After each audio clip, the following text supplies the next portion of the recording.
Câmera rodando. Som rodando. Melhorou aí? Fecha essa porta aí. Aqui?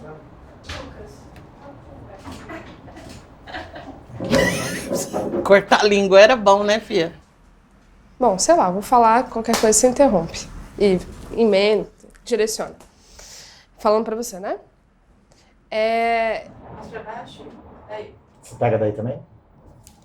Entrevista, Michele Aparecida, plano 1/2, take 1. Então, pode começar se apresentando. E Psinguapa. Tá.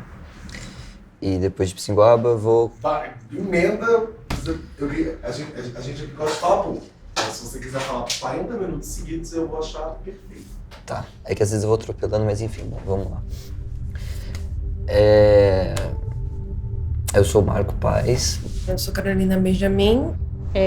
Meu nome é Silvia. Meu nome é Michele Aparecida Antônio. Eu tenho 36 anos. Já deu ruim.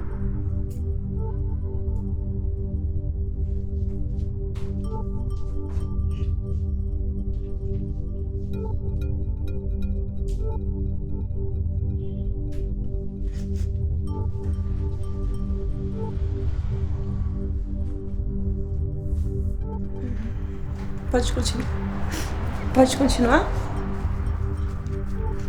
Desculpa, é que é um assunto que a gente deixa guardadinho, né? Obrigada. Às vezes eu sacaneio. Eu gosto muito do meu filho, eu amo meu filho, mas eu não gosto de ser mãe. Eu queria ser pai. Não é mais fácil? Você tem o direito de escolher como, quando, que horas você vai exercer uma função sua. Que ele perdeu foi a oportunidade de me conhecer, a gente podia ter isso também, a gente podia ter criado esse laço, a gente podia ser algo muito mais além do que essa obrigação de se encontrar uma vez por mês só pra não falar que não se viu. E isso, ele perdeu a oportunidade de ser pai. Eu tinha terminado um relacionamento de 2 anos, há 1 mês. E a primeira pessoa que eu saí, depois de terminar um relacionamento, foi a pessoa que eu engravidei, né? Que sorte.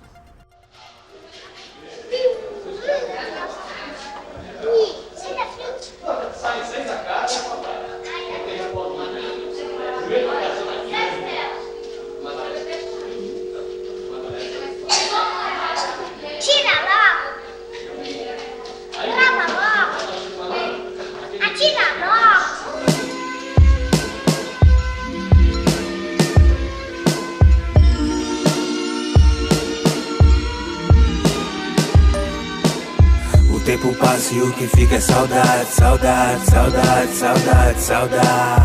Ficou faltando um abraço, cê sabe, cê sabe, cê sabe, cê sabe, cê sabe. Da nossa história ninguém viu metade, metade, metade, metade, metade. Não disse adeus, se te vejo mais tarde, mais tarde, mais tarde, mais tarde, mais tarde.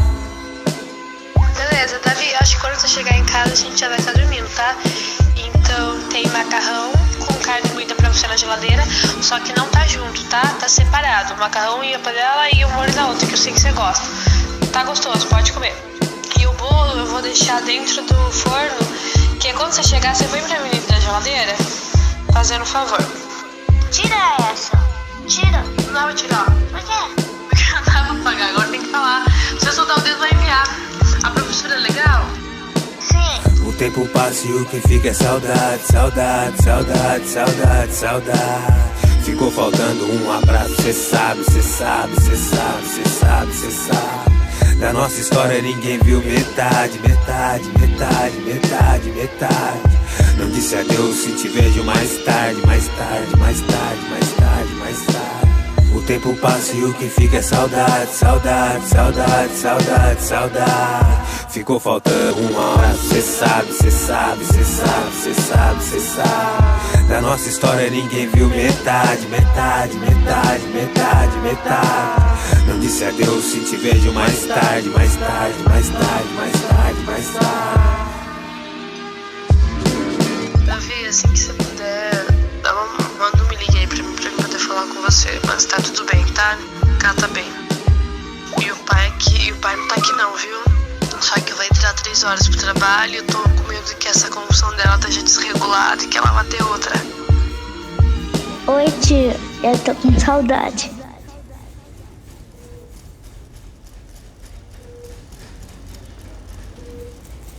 É um momento que você tá fragilizado igual um bebê. Você não tem força para reivindicar nada, você não consegue negar nada. Por isso que as mulheres falam muito da violência, a violência obstétrica, né? A violência nos hospitais, as pessoas às vezes fazem uma comparação, não que seja a mesma coisa, mas o tipo de violência como um estupro, assim, porque você está completamente indefesa. Você não tem força, você não tem como fazer nada. E chega alguém, faz uma episiotomia gigante em você, te anestesia, tira... Se eu não tivesse alguém do meu lado no parto, como é às vezes no hospital público, que você não pode ter uma acompanhante, eu não ia conseguir. Eu não ia conseguir ter o meu filho. Então, você chega hoje no hospital público, a pessoa não pode ter um acompanhante, não pode beber água, que é uma coisa completamente sem fundamento, sem embasamento científico, sabe? E quando eu penso no meu parto, eu penso por esse outro lado. E se eu não tivesse tido aqueles 5 mil reais, né, para pagar o parto? O que teria acontecido?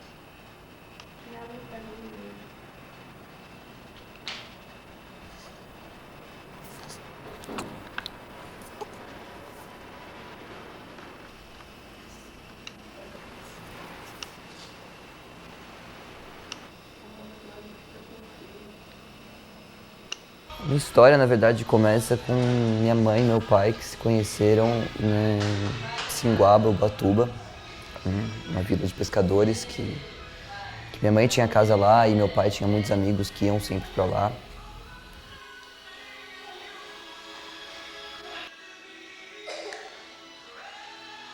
Eles se conheceram lá e com o tempo eles foram ficando, nenhum relacionamento assim fixo mesmo.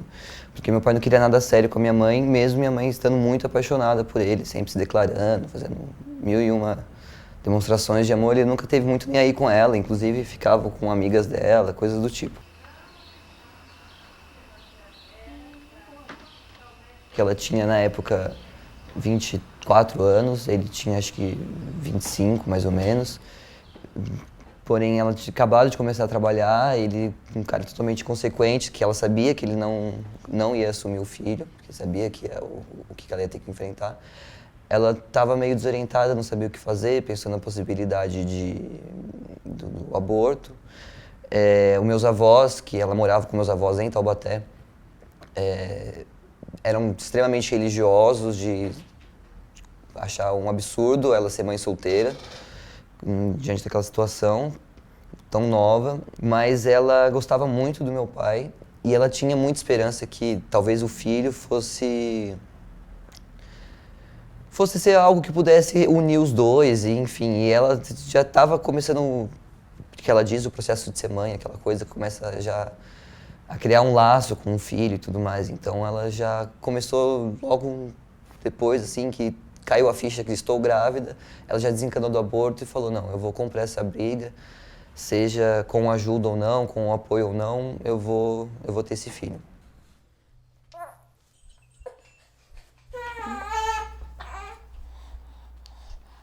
A gente vai ser muito feliz, sabia? A gente promete.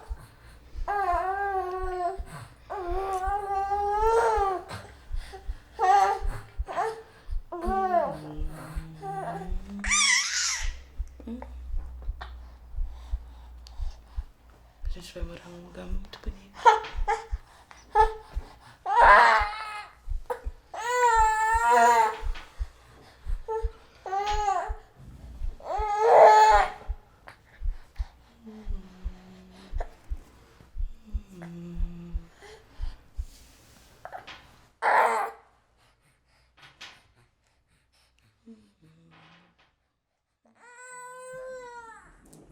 Eu fui criada pela minha mãe, que tem eu mais 2 irmãos. e sozinha. E hoje eu também crio sozinha o meu filho. Hoje a gente tem outro nível de relacionamento com o pai dele. E eu tenho a ajuda de minha família e amigos, uma rede em volta do Ciro. Ai, gente, meu filho é Ciro. Ele tá com 4 anos agora. E por conta disso, da vinda dele rolou uma revolução, ainda mais da forma com que ele veio, assim. Desde o início do desenho, meio que eu falei, ok, a gente vai ser eu e você contra o mundo. Com, sei lá, meia hora. Eu sabia que eu ia ficar grávida, né? E aí eu meio que decidi não tomar pílula no dia seguinte, não tentar bloquear aquilo acontecer, porque eu gostei da ideia do Ciro. E aí quando eu falei pro pai dele, o pai dele deu um freak out, assim, falou, não é meu, não sei o que. Eu falei, tá bom, é seu, mas vou arrancar meu pinto. Sério. Ele mandou essa de que ia arrancar o pinto. Eu falei, diz respeito a você, como você vai lidar com essa situação. E ele também começou a me pressionar, falando que se eu não abortasse, ele ia se suicidar. Então eu falei, bem, queridão, como você lida com isso continua sendo sua escolha e consequência, né?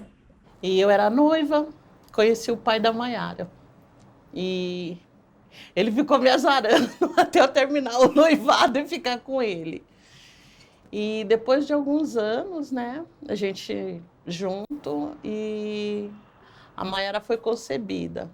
As pessoas falam assim, é tudo muito bonito, né, quando o pessoal está grávida, tal, tem aquele monte de história, mas para algumas pessoas não é bem assim, né?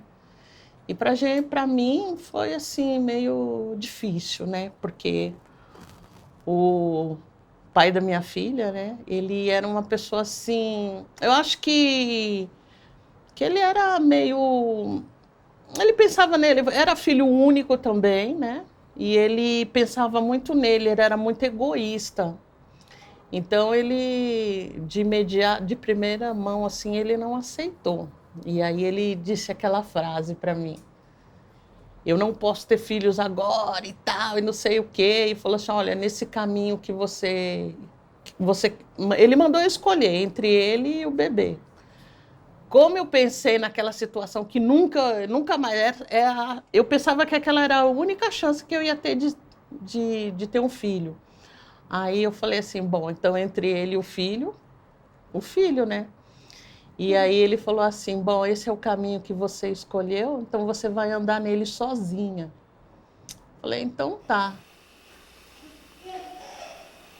Eu passei assim os 9 meses da Maiara sozinha, né, literalmente. Eu não tive aquele lance de alguém passar a mão na minha barriga, de falar, sabe, esses lances. Hoje eu sou muito bem resolvida com essas coisas, mas eu sentia isso, né, e sempre sozinha, né.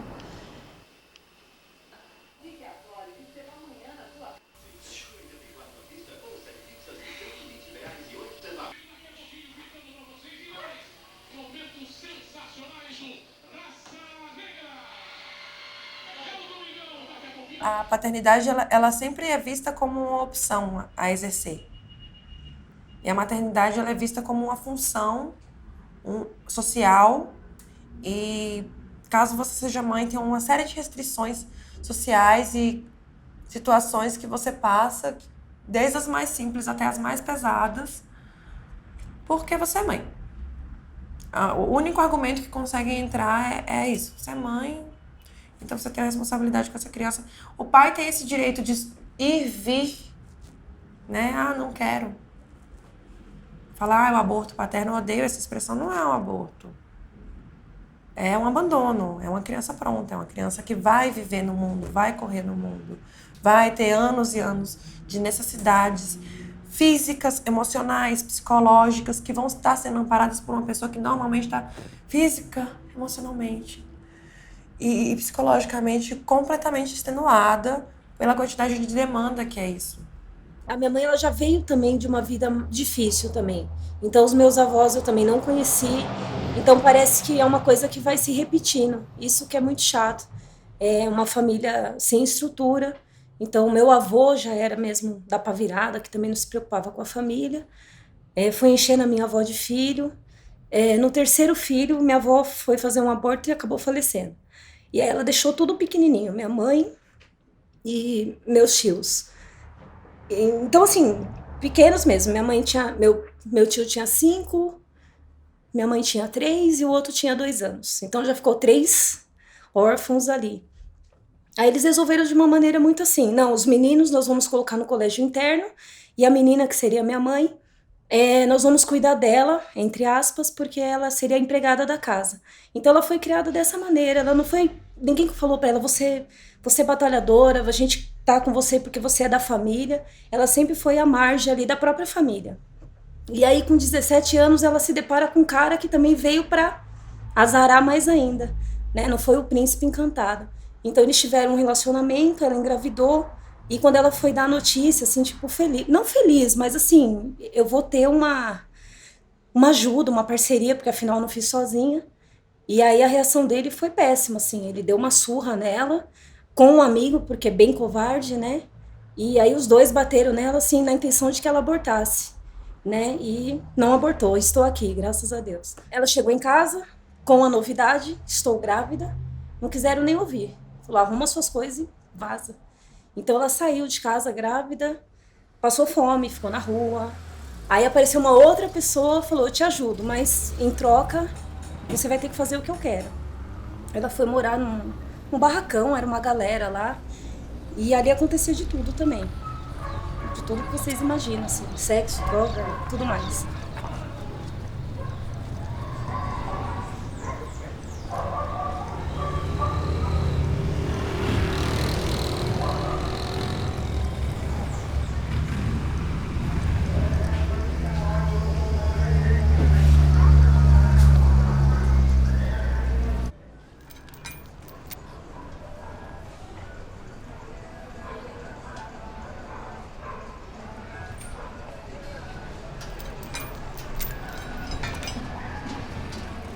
As maiores dificuldades que eu encontrei, a primeira foi a questão de, ok, agora sou mãe. Porque eu passei a gravidez inteira, tipo, tô grávida, mas e aí, né?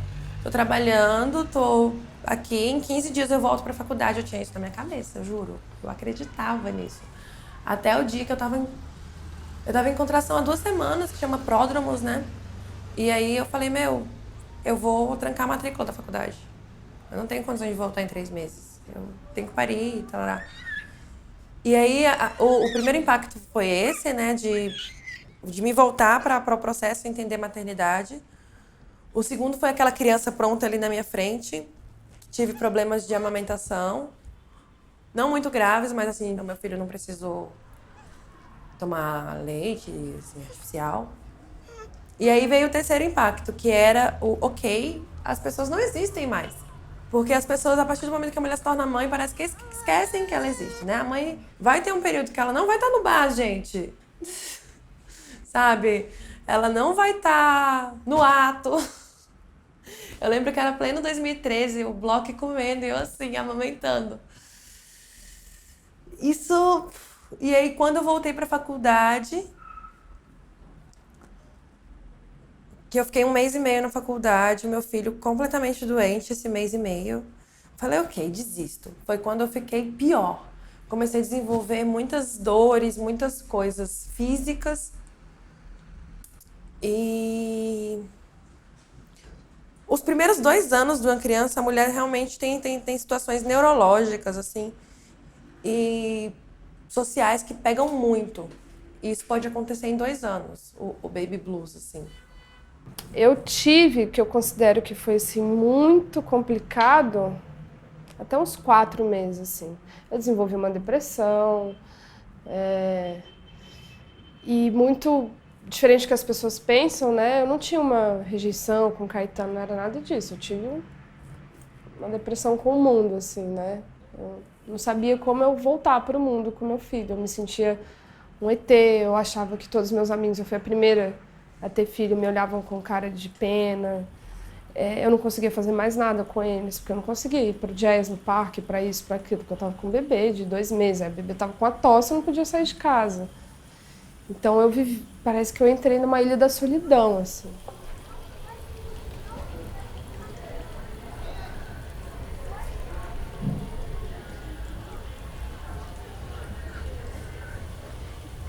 Jaque?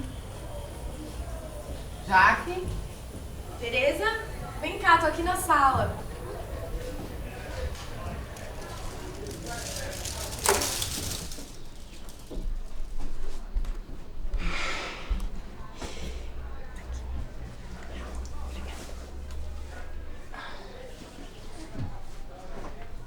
Bicha, eu não consegui resolver o lance lá do berço com a Vânia ainda, mas ela falou que não vai vender. Vai esperar a gente passar lá pra você dar uma olhada. Mas por enquanto aqui dá, né? Dá. E você nunca tinha vindo aqui em casa. Não. O que você achou? Adorei. Sou pimpa já. Você tá bem? Eu fui buscar tuas coisas lá no teu pai.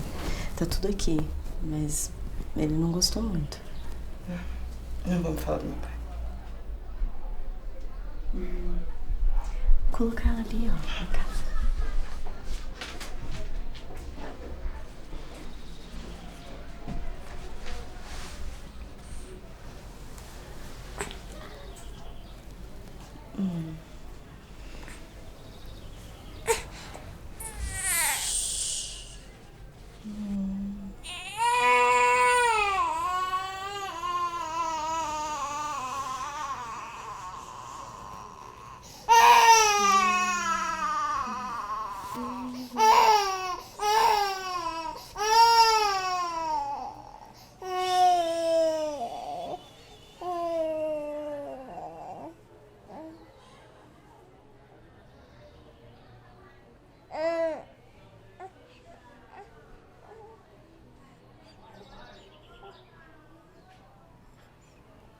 Trabalhão, hein, Terê?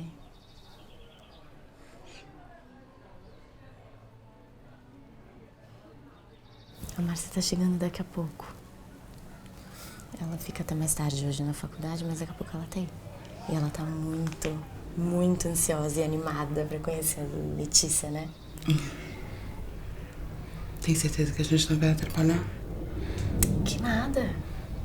Eu deixei aqui na sala, assim, arrumado, porque lá no quarto fica muito quente agora, mas tem uma caminha pra vocês, tá tudo certo. Não, tudo bem. A gente pode dormir aqui na sala mesmo.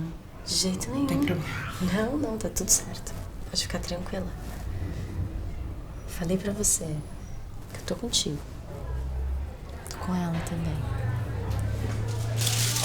Cadê o anjo mais Pô, lindo Márcia, dessa fala terra? baixo. Ué, a garota vai ter que se acostumar com a minha voz, né? Bom que seja gritando logo. Quando eu recebi alta, eu falei, ah, meu Deus, e agora? O que eu faço? Eu não sabia cuidar do meu filho. Ninguém nunca tinha me ensinado. Minha mãe morreu há 8 anos. Falei, vambora. Vamos pra internet pesquisar o que eu tenho que fazer. Vamos ligar pra uma amiga que é mãe. Eu tinha pouquíssimas, eu tinha uma amiga mãe, eu acho. Foi assim... Não sabia o que fazer, me deu um desespero sinistro. Aí você tem desespero, ansiedade, as pessoas falam, você não pode ficar desesperada, não pode ficar nervosa que seu leite não desce. Aí meu leite não desceu. Aí problema na amamentação. São uns 3 meses, assim, deliciosos, de terríveis. Você não sabe cuidar do seu filho, você não sabe o que fazer, eu não tinha um apoio. Mas foi ótimo, gente. Que bom que isso tudo aconteceu, porque eu virei a Mulher Maravilha.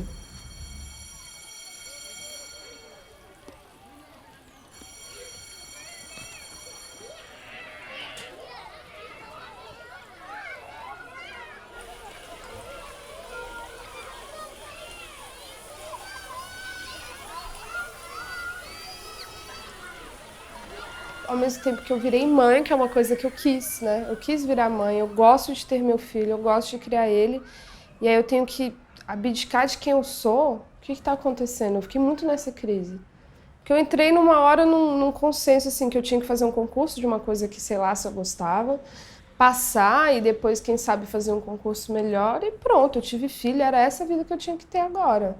Fui percebendo o quão era difícil eu voltar para o mercado de trabalho, eu trabalhava com audiovisual. Como que eu ia fazer? Se eu não tinha dinheiro, estava sem emprego, não tinha dinheiro para pagar uma babá, como é que eu ia voltar a trabalhar? E as pessoas param de te chamar, automaticamente, porque você teve um filho. Então, eu trabalhava muito com a minha sócia e começaram a chamar muito ela e eu percebi que não me chamavam. Por quê? Não, porque ela teve bebê, né? E é meio que como se você se isolasse numa fazenda onde, tipo, tudo tá lá pra você, comida, bebida, porque você teve um filho. Na verdade, às vezes, eu era a pessoa que mais precisava, assim, tipo, pelo amor de Deus, me chama pra trabalhar. Como que foi a volta ao mercado de trabalho? Depois que ela nasceu? Não, filha, não saí. Não teve volta, eu continuei. A Mayara nasceu e eu não fiquei os 4 meses em casa, não. Voltei a trabalhar. Mas quando eu voltei, assim, eu sempre fui uma boa funcionária, né? E aí, quando eu voltei, eu falei, puxa, agora eu não sei o que vai acontecer, mas ainda bem que eu cheguei lá e tive uma promoção, né? Eu fui para um outro departamento, como chefia e tal. Mas, normal, para mim, continuou, trabalhando sempre. Aquela frase, tão novinha, você não fica com saudade? Fico. Ficava. Aí, quando eu saía do trabalho, o peito estava desse tamanho, assim, né? Cheio de leite lá. E tinha um hospital ali acho que era São Leopoldo, não lembro o nome. Daí ia lá doar leite. Aí chegava em casa, aí tava lá o bezerrão, que mamou até 3 anos. Chegava em casa, depois que quero peito, mãe. Conversei com ela, a última vez que eu tive com ela, a gente deu risada. Que eu lembro que no fim de semana, às vezes ela... Porque além de ser professor no Brasil não termina a carga horária quando acaba a aula, né? Tem que fazer mais milhões de coisas, preparar a aula e tudo mais. E então, no fim de semana, ela também estava sempre muito cansada. E quando ela ia dormir, eu queria ficar brincando com ela, queria estar perto dela. E ela não aguentava ficar acordada, deitada na cama. Então, a gente brincava de eu brincar com o pé dela. Ela chamava o pé dela de pezinho. E eu ficava conversando com o pezinho dela. E ficava chamando o pezinho pra conversar, pra brincar. E ela meio dormindo, meio acordada, brincando comigo. Tipo, e a gente conversei com ela sobre isso e ela começou a chorar, assim. Tipo, ela se sentiu mal, porque o que ela tinha pra dar de atenção pro filho dela, que ela conseguia, era ficar mexendo o pé e brincando comigo. Mas eu tenho uma visão, tipo, ótima disso, eu tenho muito carinho e tudo mais. Então, em uns aspectos assim, ela se sente mal e culpada de não poder ter sido mais. Mas eu sei, tenho total certeza que ela foi tudo que ela podia ser. Pra me criar, pra me dar amor, tudo, tudo. Eu sei que ela deu o máximo dela e continua dando até hoje.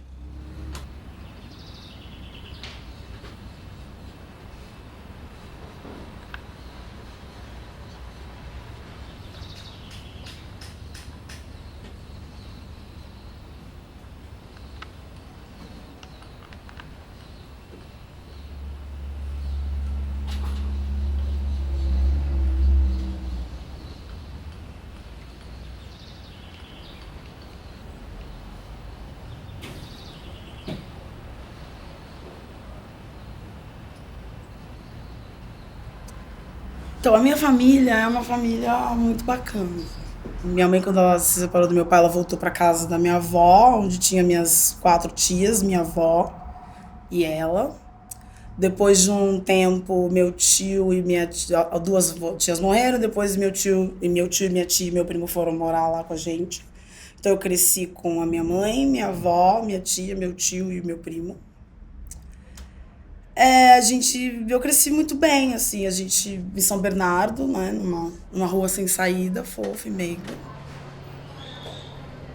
Minha mãe sempre foi minha amiga, né, tudo que eu aprendi de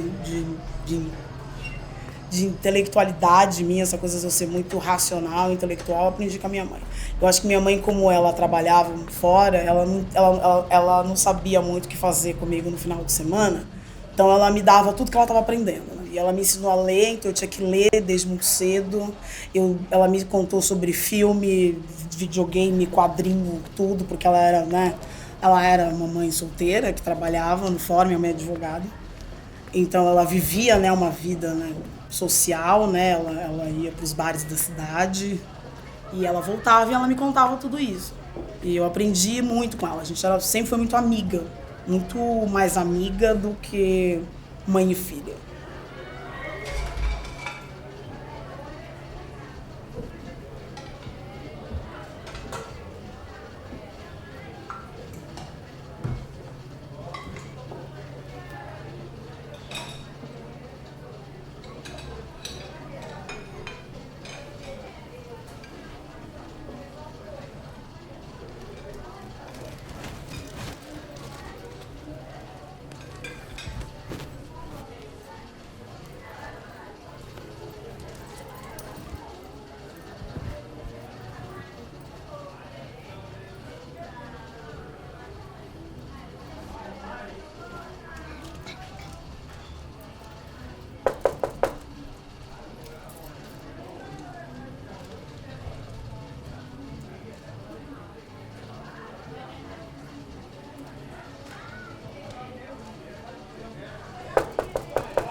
Bom dia, senhor dia. Félix.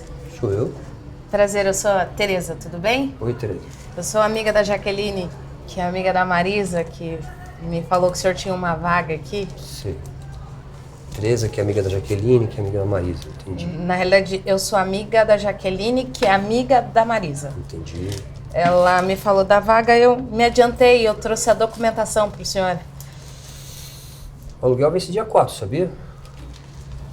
Eu recebo entre o dia 7, dia 10, se a gente puder fechar assim. E você trouxe os documentos do seu marido também? Na verdade, é só eu e minha filha. Mas... você tem carteira assinada? Tenho. Inclusive, eu coloquei aqui um papel. Uhum. Aqui tá o nome da pessoa responsável pela empresa. Ela pode passar minhas referências pro senhor. Esse é o telefone dela? Isso. Peraí que eu vou dar uma ligadinha. Ok. Tá bom? Tá bom, obrigada. Um tempinho aí. Ok.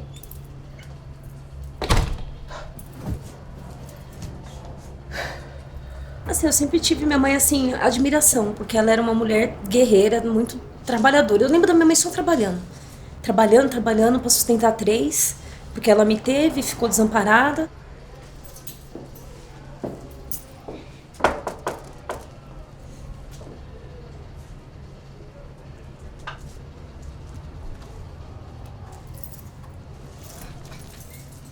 Deu certo? Por mim, você podia entrar agora. Mas só vai estar liberado depois de quarta. Tudo bem. Tudo bem? Tudo bem, então eu venho na quarta-feira? Tem que deixar um mês adiantado. Posso trazer na quarta-feira? Pode. Maravilha. Perfeito. Muito obrigada, Sr. Félix. Nada. Tenha um bom dia. Você também.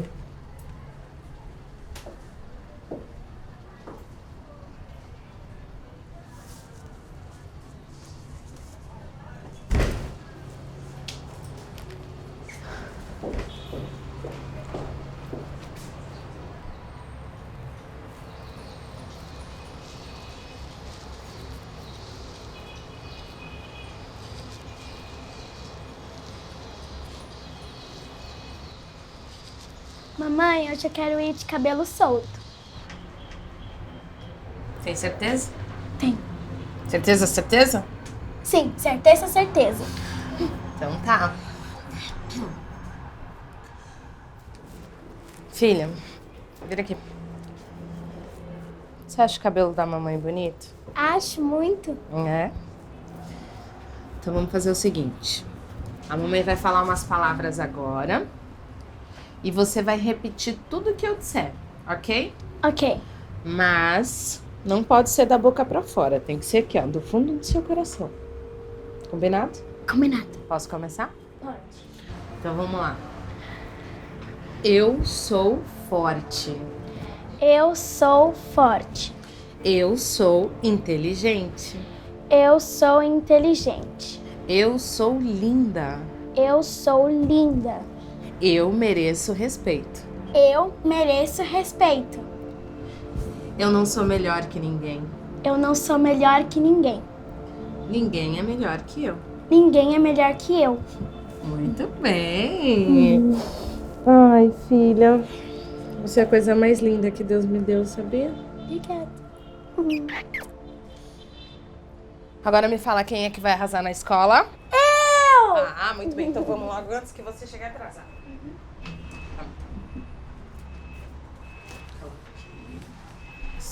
Certo? Certo. Então,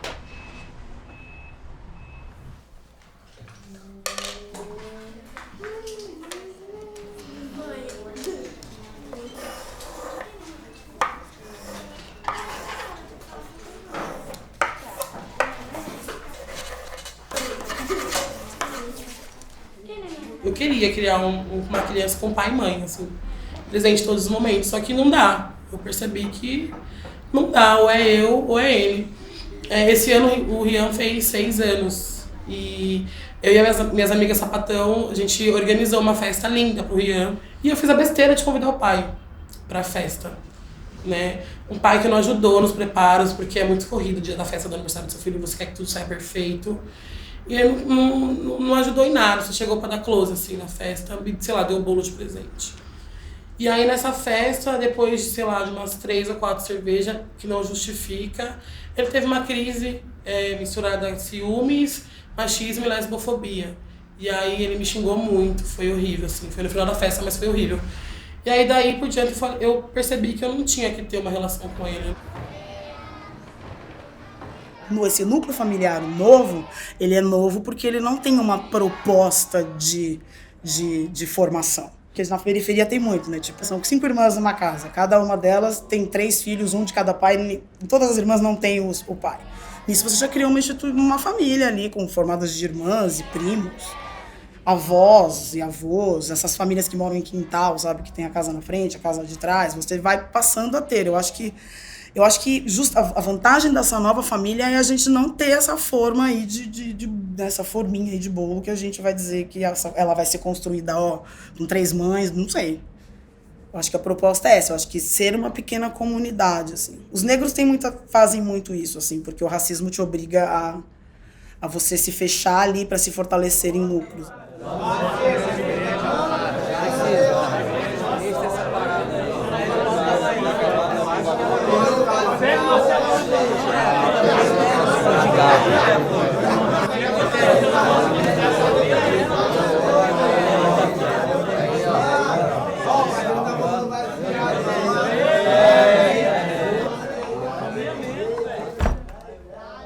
Sei lá, acho que antes de eu conhecer o feminismo negro, né, eu era mãe e era mulher e era uma mulher presa, né, eu não conseguia ir e vir porque eu tinha um filho e esse filho necessitava de cuidados, né, e como é que eu vou estudar, como é que eu vou trabalhar, sendo que, sei lá, minha família também tem esse movimento de as mulheres trabalham muito, então na minha casa não existe isso de que minha mãe ou minha avó vai cuidar do meu filho para me fazer minhas coisas, tipo, não tem como, porque elas também são mulheres trabalhadoras. E não tem tempo para isso. E aí, dentro do movimento feminista negro, eu consegui parcerias, tipo, de mulheres. Inclusive, não são mães. Sei lá, a gente da coletiva Luana Barbosa se divide. Se eu precisar de alguém para ficar com meu filho, para mim trabalhar, estudar, para mim, sei lá, ir transar, e curtir, e no médico, eu vou tê-las do meu lado, sempre que eu quiser. Pelo menos dentro da coletiva, o nosso movimento é esse, né? Que a gente trabalha a questão da maternidade como se trabalhar nas tribos. O filho não é meu, o filho é do coletivo inteiro. Então a gente divide, inclusive, gastos e cuidados. E eu acho que essa é a importância, assim, do feminismo negro na nossa vida, porque a gente nunca tá só, sempre tem uma mana ali pra ajudar a gente. Antes de ser desconstruída, de todas essas coisas, eu sempre notei uma coisa, assim, comentários ou coisas assim dele. Depois que eu fui me informando e me empoderando, eu comecei a achar todas as falas dele problemáticas, sabe? E as coisas que minha mãe passou, sabe? Por ter sido uma mãe solteira, por ter passado os perrengues que ela passou por conta dele. E eu fui... Não era nem fato dela me falar, era questão de eu ver e pensar, pô, esse cara que fica aqui cagando regra pra mim é o cara que lá no passado fez tudo aquilo com a minha mãe, sabe? Quando eu era pequena, e ele falou coisas do tipo, você agora tem uma filha menina, né? Você não pode deixar qualquer homem entrar na sua casa. E nisso, criou na minha mãe 1001 coisas, assim, sabe? Síndrome do pânico, da gente tá de noite em casa e ela arrastar a geladeira e fogão pra porta de casa achando que alguém fosse entrar e fazer alguma coisa comigo.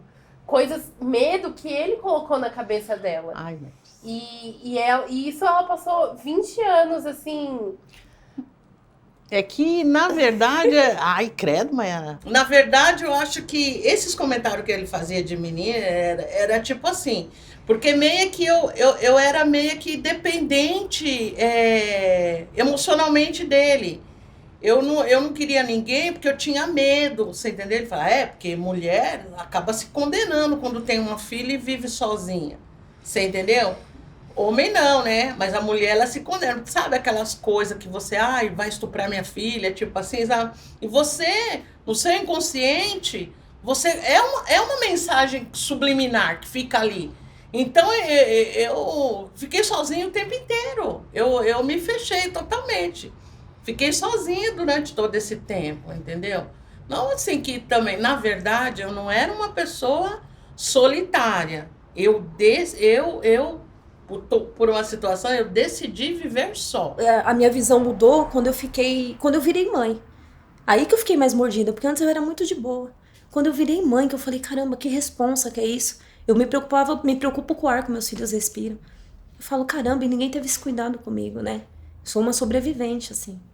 Então isso que dá uma coisa, assim, ninguém ter uma atenção e graças a Deus eu não ter feito tanta merda, assim, que todo mundo achava que eu ia fazer. Todo mundo não imagina, essa menina aí tá perdida, essa menina aí já era. Então,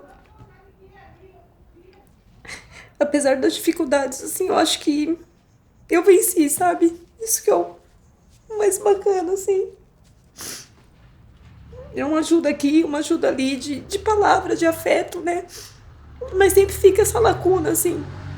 Então, acho que tem diferença, assim. Eu acho que as mulheres, sei lá, têm o privilégio de ter família, por exemplo, né? A maioria delas. E ter a quem recorrer. Ao contrário de várias mulheres negras que não têm esse recurso, que às vezes tá ali com o cara porque não tem onde morar, porque não tem o que comer, porque o mercado de trabalho fecha as portas e ela não tem a sua liberdade financeira, por exemplo. Então, tipo, não que todas as mulheres dependam de um homem, não é isso. Mas começa isso. Porque minha mãe, coitada, a vivência dela, ela estudou até a 4ª série. E ela falou pra mim, ó, você vai até a 8ª. Tava bom pra ela. Ela falou, você vai estudar até a 8ª e meu sonho é que você seja uma auxiliar de escritório. Na cabeça dela isso já estava bom, né? E eu não sabia, assim, que o mundão te dá tantas oportunidades também. Porque todo dia você escuta, né? Você, uma mulher negra da periferia, o olhar é outro também. As pessoas olham também com um certo preconceito, às vezes te vê só como um objeto também. Então você tem que se reafirmar a todo momento, assim. A coisa mesmo do feminismo, de você falar, não é bem por aí, não. Eu sei o meu lugar no mundo, no espaço e ninguém vai tirar onda mais não, sabe? Então eu tô muito segura agora, graças a Deus. Assim, eu tô conseguindo me enxergar. Eu acho que tudo veio a favor. Antigamente não tinha nada disso. Hoje você vê as meninas com os blacks lindos e você se inspira. Você olha, qualquer lugar que você anda, hoje você vê as pessoas mostrando assim, a sua negritude.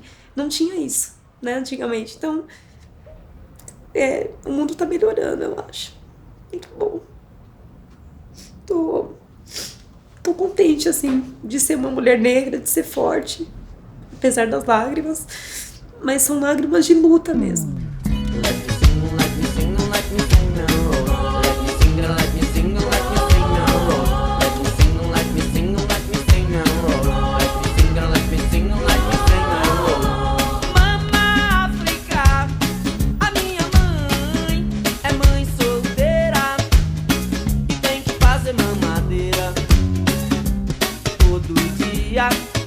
Além de trabalhar como empacotadeira nas casas Bahia. Mama África, a minha mãe é mãe solteira e tem que fazer mamadeira todo dia. Além de trabalhar como empacotadeira nas casas Bahia. Mãe, eu tô muito animada. Tá, minha filha. Isso tudo é ansiedade de comer brigadeiro? Uhum. Ô, louco. Essa é a nossa nova casa, mamãe? Ai, ainda não, minha filha. Ainda não. Cuidado! Vai pela rua, não. Tia Jaque, tia Jaque! Letícia, chegou aniversariante! Tô super feliz. Tá super feliz? E tá muito grande essa moça. Tá bem? Eu tô. Então vai lá em cima que a Márcia tá te esperando. Oi. E aí? Tudo bem? Pesado? Meu Deus, demais. Tá cansada? Nossa, essa ladeirinha mata qualquer um. Entra aí, pode entrar. Ai, tchau! Tudo bem? Tudo bem com você? Eu também. Olha o que eu tenho aqui. Ah, eu quero um. Só você me ajudar a enrolar. Tá. Vem. Mas você é feminista? Aí eu falo assim, não é que eu sou feminista, é que eu nem teria como pensar de outro jeito. Porque o que foi referencial de mundo pra mim, de contactuar com o mundo pra mim, foi a minha mãe. Então foi ela que me ensinou o que era carro, o que era bebê, sabe essas coisas que geralmente é o pai que ensina? Ela que me ensinou sobre cinema, moda, arte. Quem me mostrou o que era o mundo foi ela. Então eu enxergo o mundo assim, né? Então não teria como não ser feminista. Eu sempre aprendi que mulher é maravilhoso, que mulher é forte e que a gente pode tudo. Mama África, a minha mãe é mãe solteira e tem que fazer mamadeira todo dia, além de trabalhar como empacotadeira nas Casas Bahia. Mama África, a minha mãe é mãe solteira e tem que fazer mamadeira todo dia, além de trabalhar como empacotadeira nas Casas Bahia. Deve ser legal, Senegão, Senegal, deve ser legal, Senegão, Senegal, deve ser legal, Senegão, Senegal, deve ser legal, Senegão, Senegal.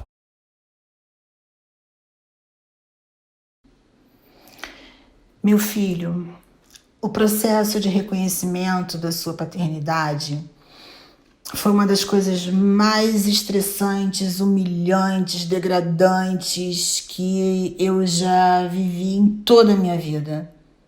Eu estava passando muito perrengue, mas eu me senti extremamente ofendida. Até que ele deu uma declaração numa revista de grande circulação nacional, que hoje não existe mais, dizendo que eu era louca, que ele nunca tinha me visto na vida. E aí, quando você nasceu, um mês depois do seu nascimento, eu entrei com um processo de investigação de paternidade. E se você procurar na justiça, porque você tem acesso ao processo, que você faz parte dele, ele é um processo que tem segredo de justiça. Tudo que é relacionado à criança tem segredo de justiça. Mas se você procurar, você vai ver que o processo era apenas de investigação de paternidade. Eu não cumulei pedido de pensão alimentícia. O meu interesse era apenas uma questão de honra, sabe? Calar a boca dele. Na época do seu aniversário de 1 ano, ainda estava rolando o processo. Nós já tínhamos feito a colheita de sangue, né, para o exame de DNA, que foi uma coisa que me deixou amargurada, angustiada, irada, possessa, quando eu tive que te levar no laboratório designado pela justiça, ver você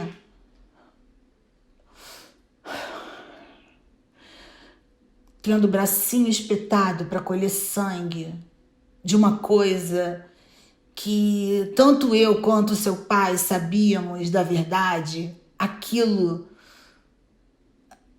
parecia que estava entrando uma faca no meu estômago.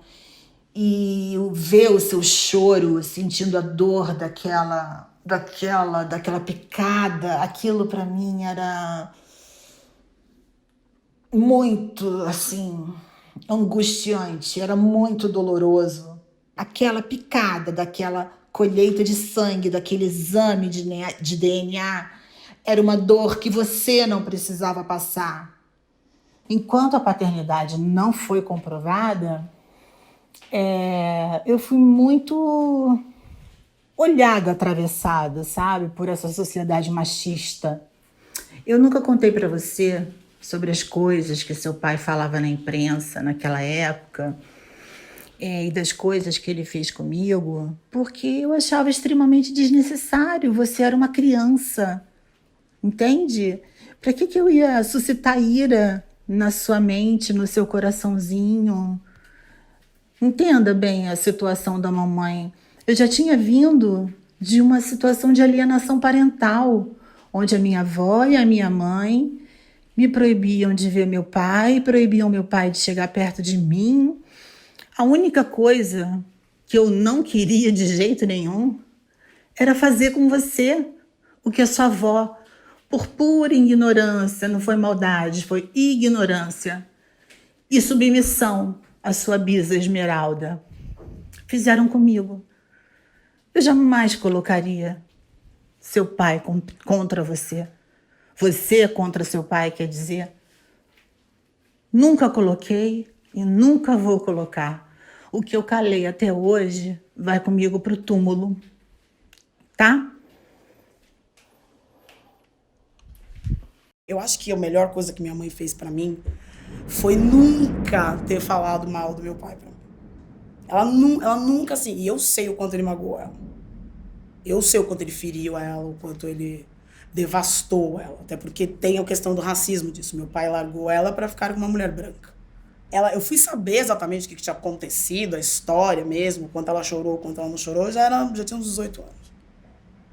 E eu acho que isso, eu entendo que isso é ser mãe, sabe? Você tem que ter muita honra com a sua filha pra você não contar pra ela tudo aquilo horrível que o cara fez com você.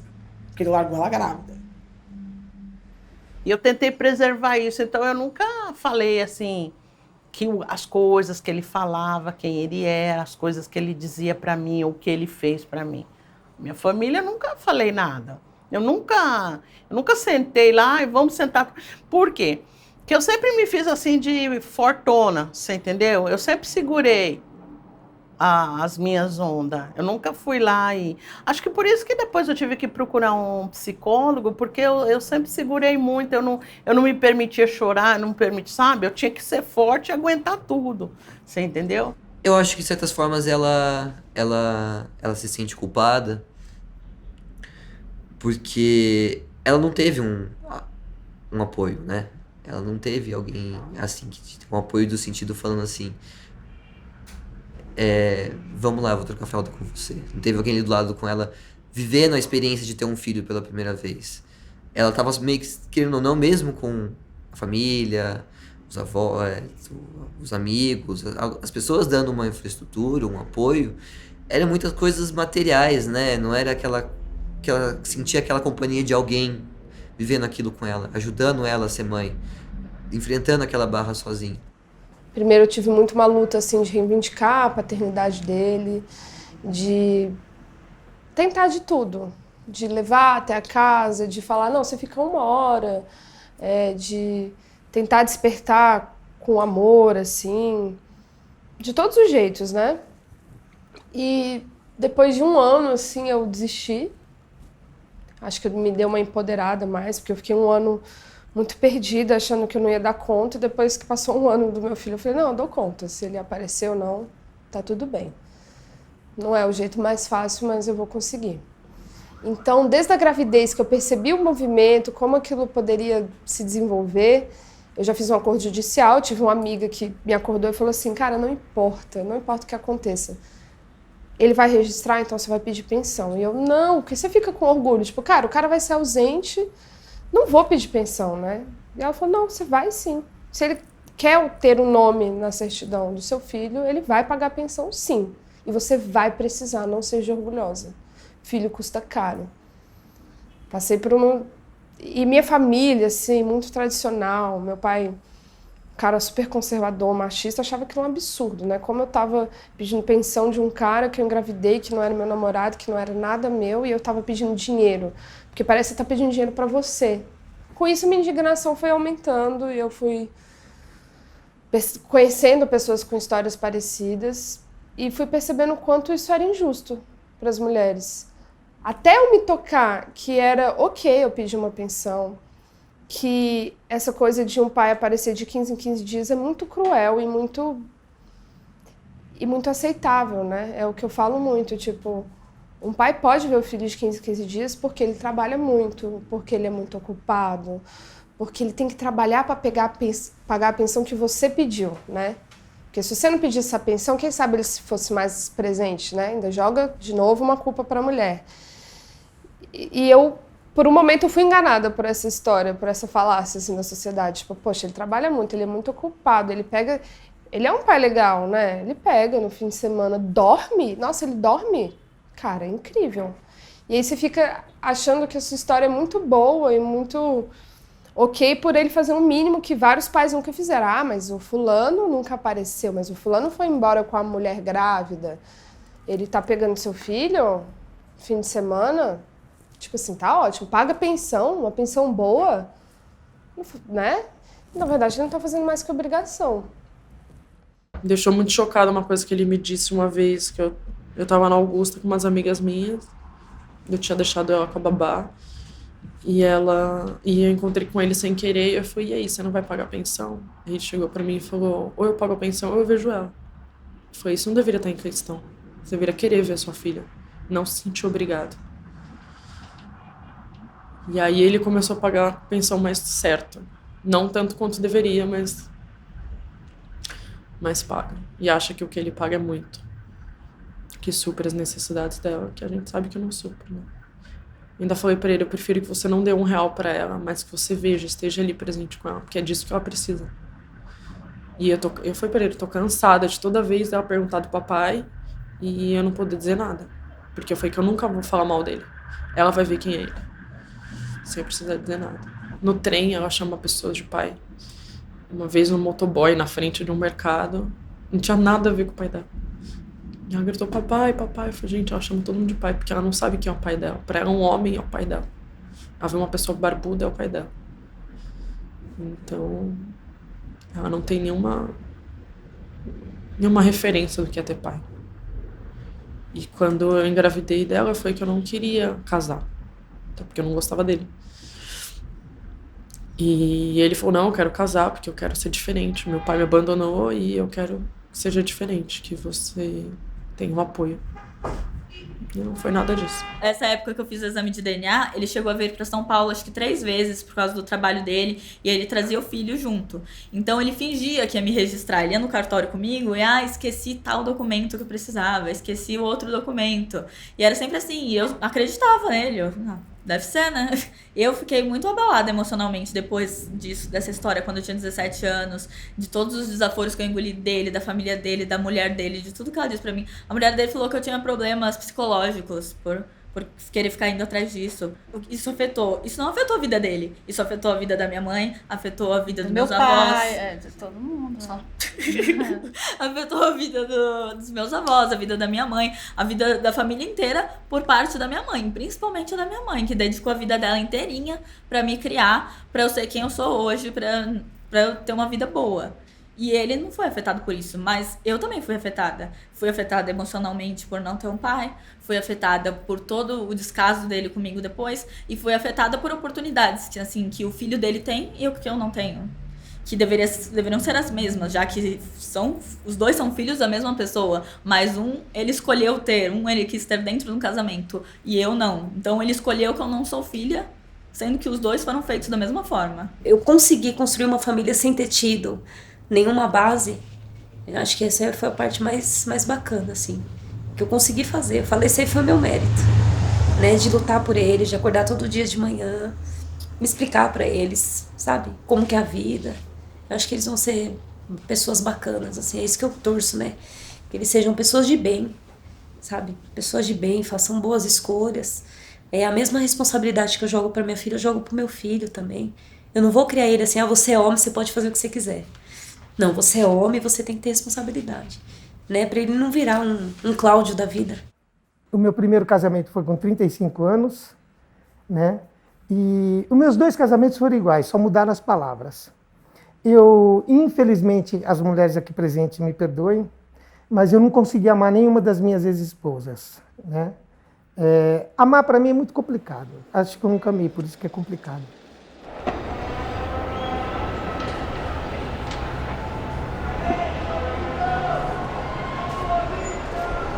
Eu tenho 3 filhos. Um eu descobri o ano passado. Quer dizer, eu sabia que tinha desde 84, perdão. E eu até tentei procurar uma época, mas acabei não conseguindo. E aí no meio do ano passado ele me encontrou. Eu acredito que deve ter pelo menos uma menina no Recife E deve ter uma havaianazinha, não sei se é menino ou menino. Mas eu não posso confirmar, porque naquela época, não sei, eu acho que esse meu lado assim, relaxado, acho que fascinava as mulheres e elas queriam alguma coisa minha e não iam ter.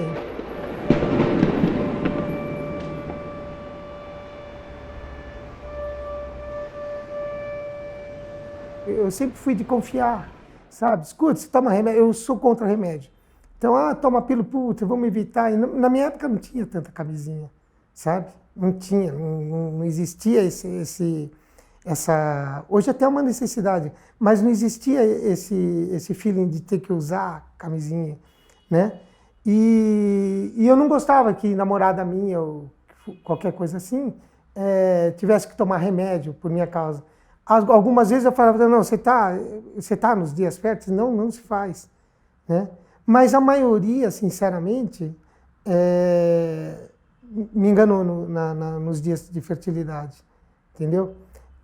Lógico, também não tem culpa, o culpado sou eu, ninguém o mês inteiro para fazer sexo vou ter que ir, né?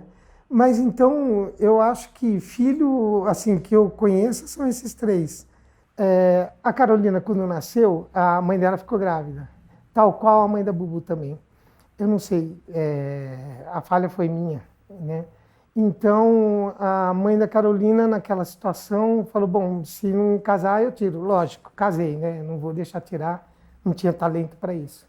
Mas sente-se aí uma forma de comportamento da mãe, de falar, poxa, se não casar, eu tiro. Nossa, não vai tirar. E a mãe da Bubu, mesma coisa, só mudaram as palavras, sabe? As mulheres que eu tive, elas sempre cobraram que eu não estou preocupado, que eu não... Eu estou preocupado, né? Eu sempre tento fazer em pró a família.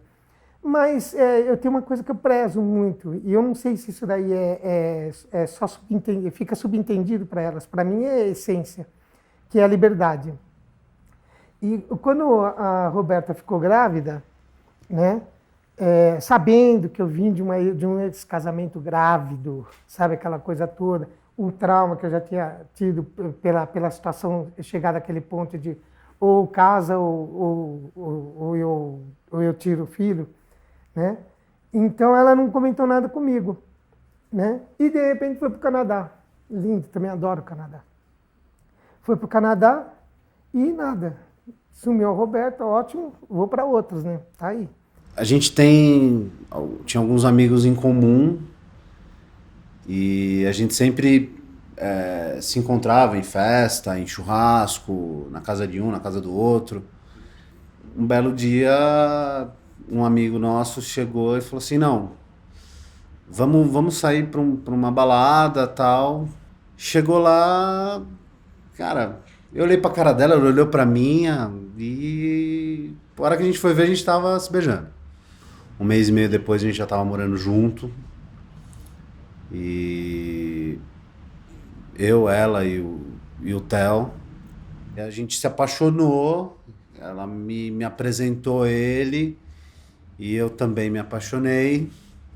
E realmente ela também fala isso, ela fala, meu, eu só tive um pouco mais de certeza que você era o cara que eu queria casar, que eu queria ficar junto, pela sua relação com o Theo.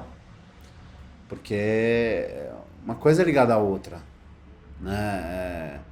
Principalmente quando você tem uma mãe que é separada, que está criando o filho sem a presença diária do pai, isso é tudo junto. Eu aproveitei tanto que eu tenho com a minha mãe que eu não tenho muito tempo de pensar na possibilidade do que poderia ter sido se eu tivesse um pai. Ou muito menos, no segundo momento, tentar entender por que ele abandonou uma filha. Já me perguntaram isso. Você é psicóloga, você não tenta se entender por que seu pai não te abandonou? Eu falo, então, meu. Primeiro que eu acho que era um rolê deles, entendeu? Foi um rolê dele com a minha mãe, sei lá. E aí eu tenho que pensar sobre o sentimento dele, tipo, putz, eu tenho um gato, eu preciso cuidar dele. Pensar por que ele me abandonou. Eu sei que ele perdeu, porque eu sou amazing. Ele perdeu muito.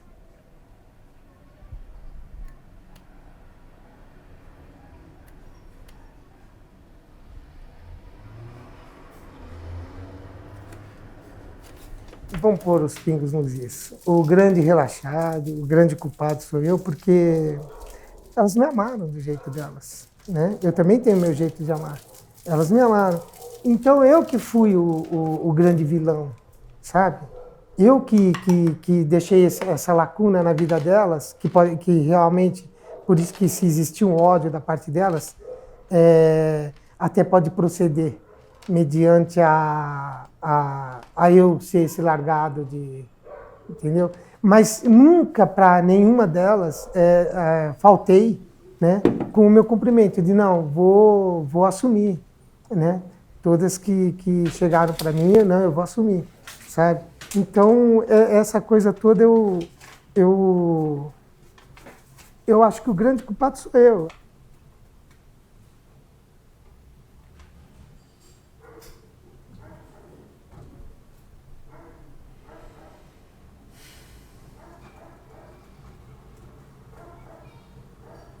Eu acho que ele tem um problemão, ó, deve carregar umas culpas aí.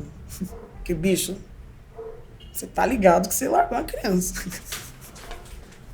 Aí, né, sei lá, ele paga com Deus, não sei. Eu sei que ele tem um problemão na mão dele, assim, porque eu acho que a dor tudo que você produz, que você abandona em algum lugar, sabe, amigo, né? A vida cobra, né? Então, eu acho que aí é a responsabilidade dele. Por isso que eu digo, se um dia ele vier conversar comigo, eu vou estar sempre aberta a um diálogo, falar, imagina, fofo, tá tudo bem. Porque eu acho que a dor dele deve ser muito maior, entendeu?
Alô? Alô? Boa noite. Tudo bem? Você não me conhece, meu nome é Joaquim.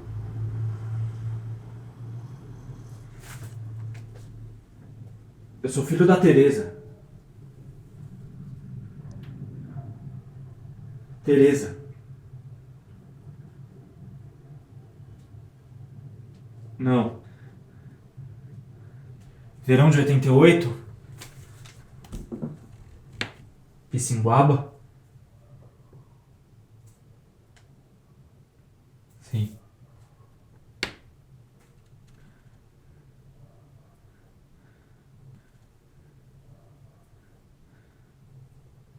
Oi, desculpa, eu tô aqui.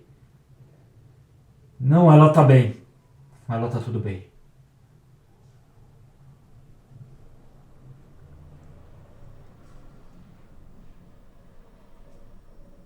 Eu sou teu filho.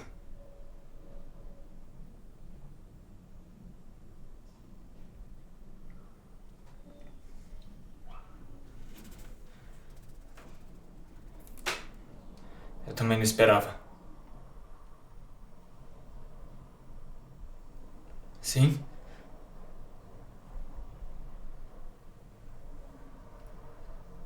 Tudo bem?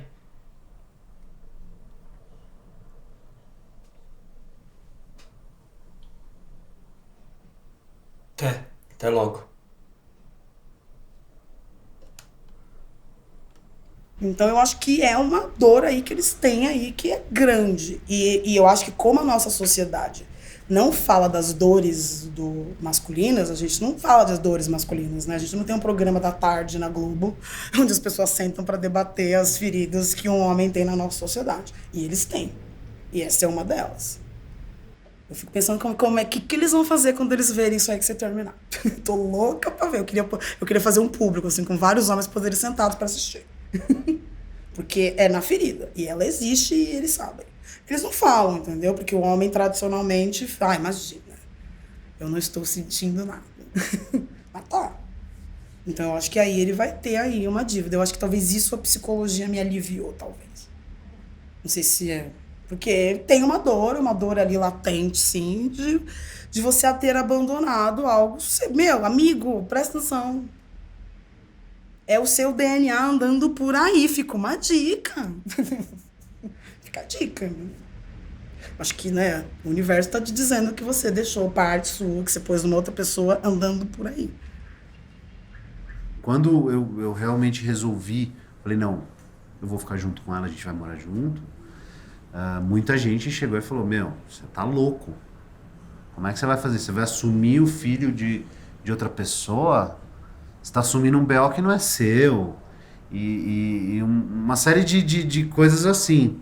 Você é muito novo, você tem que sair aí na rua e passar o rodo, aproveita a tua juventude, você tá se prendendo por um negócio que não é tua responsabilidade. Hoje, com o passar dos anos, algumas pessoas chegaram e falaram, nossa, acho que eu fui muito idiota quando eu te falei que não era pra você fazer isso, porque hoje ele faz parte da minha família, ele faz parte de mim. Sei lá, se amanhã eu me separar da mãe dele, ele vai continuar sendo meu filho. Ele vai continuar sendo meu filho. Não existe ex-filho. Existe ex-mulher, existe ex-sogra. Ex qualquer coisa, ex-filho não existe. Boa tarde. Boa tarde, seja bem-vindo. Uma reserva no nome de João Carlos. Ah, sim, seu João Carlos. Só um minutinho, por gentileza. Olha, ele ainda não chegou, mas a mesa do senhor já está pronta. Se você quer me acompanhar, por gentileza?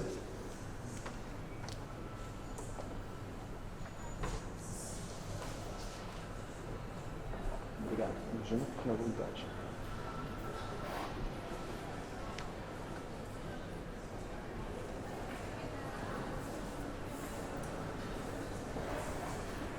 Cara, ele tem 12 anos, eu tô com ele há 11.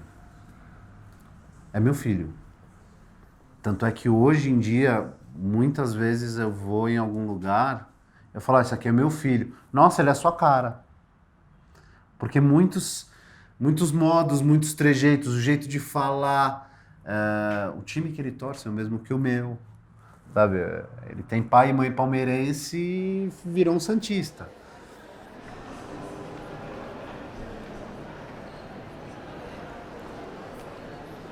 Joaquim, ficou bonito, hein, rapaz?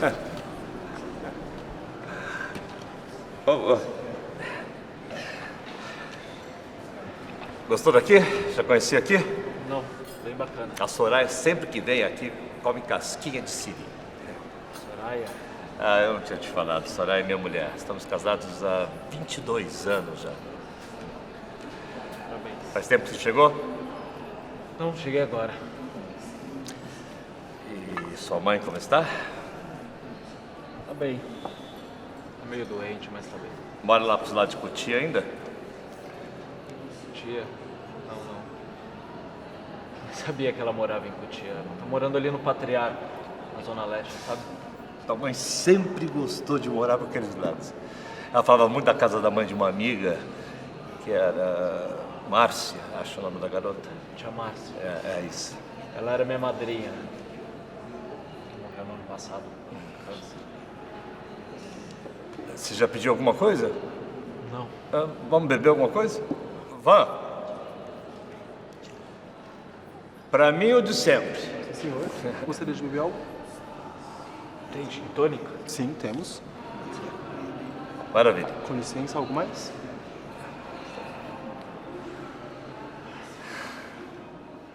Hoje em dia eu respeito o que minha mãe passou e entendo a forma dela de lidar com as coisas. E o meu padrasto, ele também, ter tido um pai, não do jeito que eu idealizava, mas como a vida me deu depois, foi uma coisa que me fez refletir muito sobre a minha vida mesmo, em diversos aspectos. Então, de ver o que nossa família, como começou a surgir essa família, né, que eu tenho hoje, meu padrasto, minha mãe. Minha mãe sempre existiu, mas como a gente era, porque antes era tudo eu e minha mãe, então era sempre eu e ela.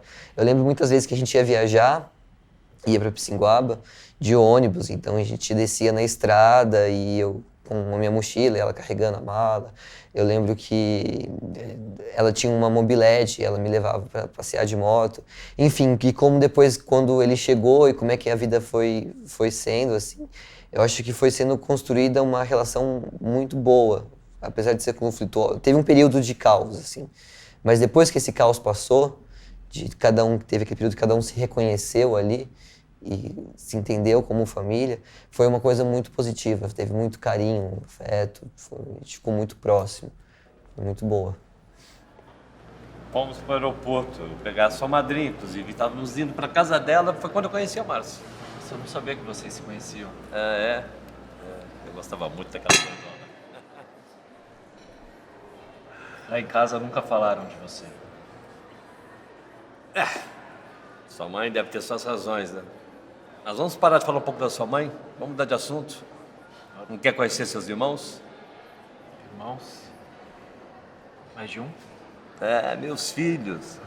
Nicolas, 21 anos, e Patrícia, 15. Bem mais jovens do que eu. Mas eu posso pedir para eles irem para o escritório. A gente vai para a loja. Quer ir para a loja? Você trabalha com o quê? Nós vendemos carro. E eu posso chamar para eles irem lá e vocês se encontram no escritório. E a Soraya não vai estar lá mesmo, pode dar tudo certo. Como assim? A Soraya não ia gostar disso, não. Mas se a gente fizer tudo direitinho, ninguém vai ficar sabendo.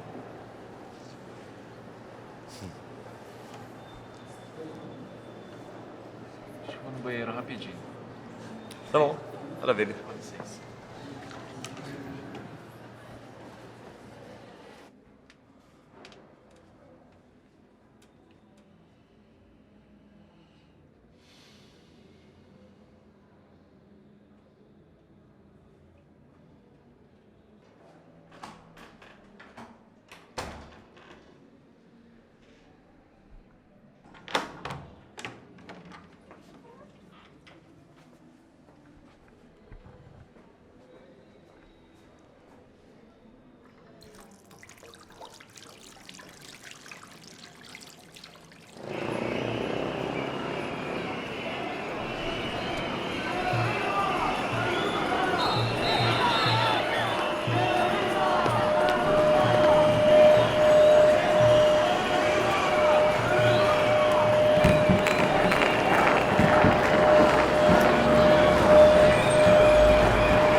Nasci em casa,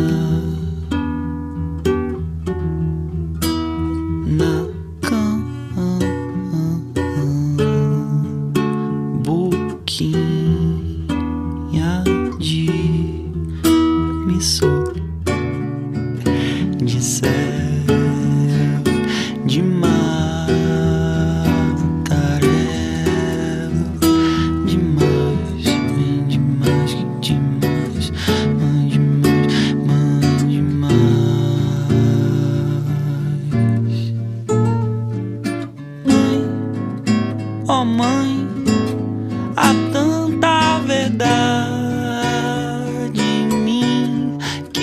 mal posso me manter de pé.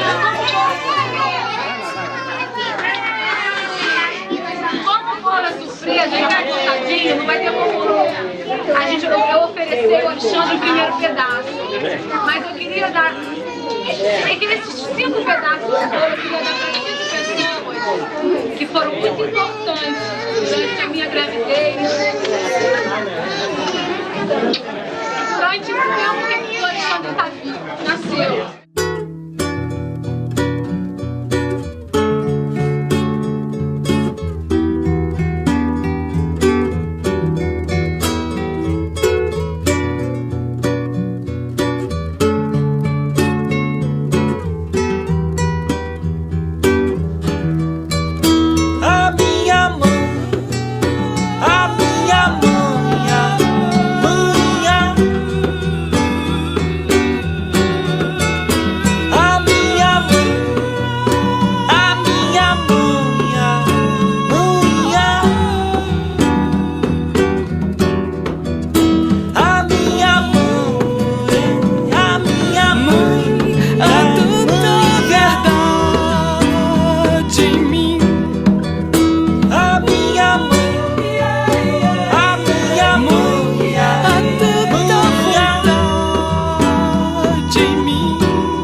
E logo cedo eu fui testador no meu bairro, onde molequinho que não tem pai vai sofrer. E é muito louco se eu pensar que eu tive que ser sábio sem saber e caminhar por onde as valas são várias, forma um vale de velas, o velório de vários. E entre os lares formei pares com párias no páreo, buscando a sorte de Ronaldo Nazário. Mas minha mãe foi meu exemplo, foi meu templo, onde eu meditava para não perder o centro. E quando ela foi embora eu não pude ir, jamais igual eu pude rir. A depressão foi como canções melancólicas em pupurri, girando em loop 12 anos. 12 anos venho perguntando cadê minha crença, e a resposta veio após há 12 anos.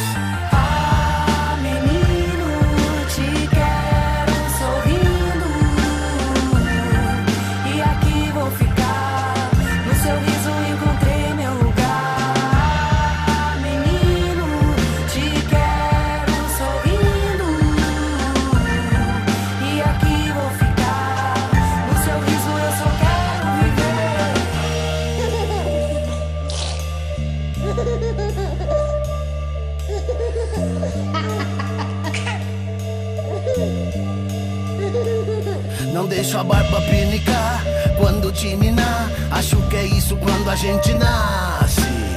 E no balanço eu te guio e te faço flutuar, pois meu colo é uma nave de nuvens e até montanhas movo.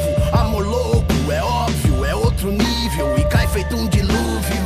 E se eu troco a minha vida pra poder te proteger. A resposta é previsível, I love you.